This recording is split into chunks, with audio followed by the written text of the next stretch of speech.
Aujourd'hui, dans ce carnet de bébé, la petite Sarah Leia se retrouve confrontée aux interdits et surtout aux non.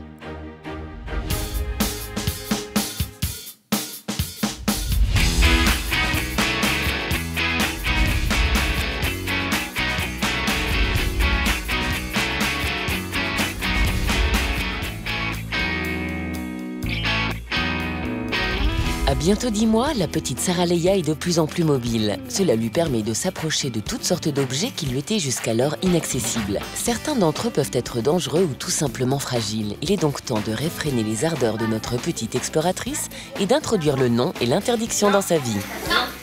Le non fait partie de l'éducation des enfants. Donc, si on est amené à le dire assez tôt, il ne faut pas hésiter. Déjà pour les protéger et puis pour qu'eux sachent qu'il y a des règles à respecter. Pour l'instant, elle est dans la phase où elle doit comprendre le non. Et je veux qu'elle comprenne le non, déjà. Qu'elle puisse s'arrêter, qu'elle puisse comprendre pourquoi j'ai dit non. Le non peut avoir plusieurs significations et il est important de faire en sorte que bébé puisse les différencier. Il arrive parfois qu'on lui dise non par réflexe, parce qu'on sent qu'elle va toucher un téléphone portable, une télécommande qui sont particulièrement fragiles. Donc on lui dit un non ferme pour commencer. Et là, généralement, elle nous regarde avec un petit air mécontent. Il y a différentes phases de non. Le non non pour non, et puis le non vraiment quand il y a du danger, je dirais.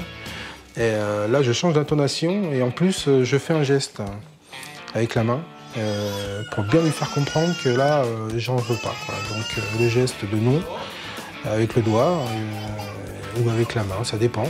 Et là, je pense qu'elle ouvre un petit peu plus grand les yeux et qu'elle s'arrête un petit peu plus longtemps. Non. Sarah.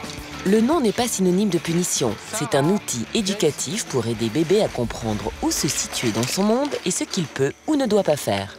Aussi l'échange, le fait qu'aujourd'hui je lui dis non, je lui dis pas non pour non, je lui explique aussi, donc il y a une explication. Et puis il y a aussi le jeu de, comme je t'ai dit non, tu me donnes l'objet que tu as dans les mains.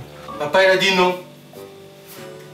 Je me permets de lui redonner, en lui disant, tu vois, c'est pas une punition, c'est juste que papa il veut pas te voir avec, et elle me le redonne, et je lui redemande de me le donner. Donc il y a un échange. Mais la présence du non, quand il a été assimilé par bébé, peut aussi le rassurer. Tant qu'il n'entend pas non, bébé peut se dire qu'il a le droit de continuer ce qu'il fait.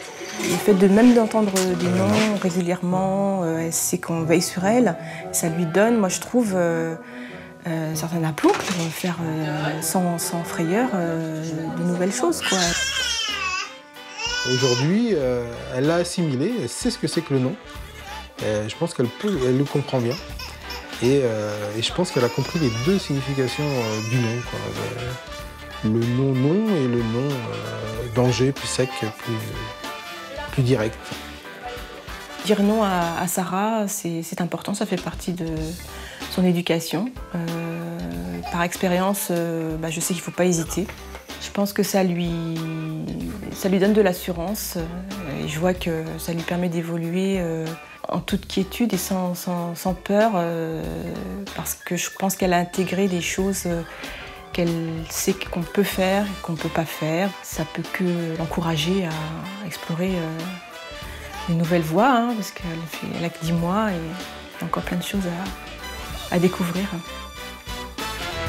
Cette aventure avec la petite Sarah Leia vous a plu? Retrouvez les bébés de Baby Boom autour d'un nouveau thème chaque semaine sur pampers.fr. La semaine prochaine, le sommeil de bébé sera à l'honneur avec la petite Alexia.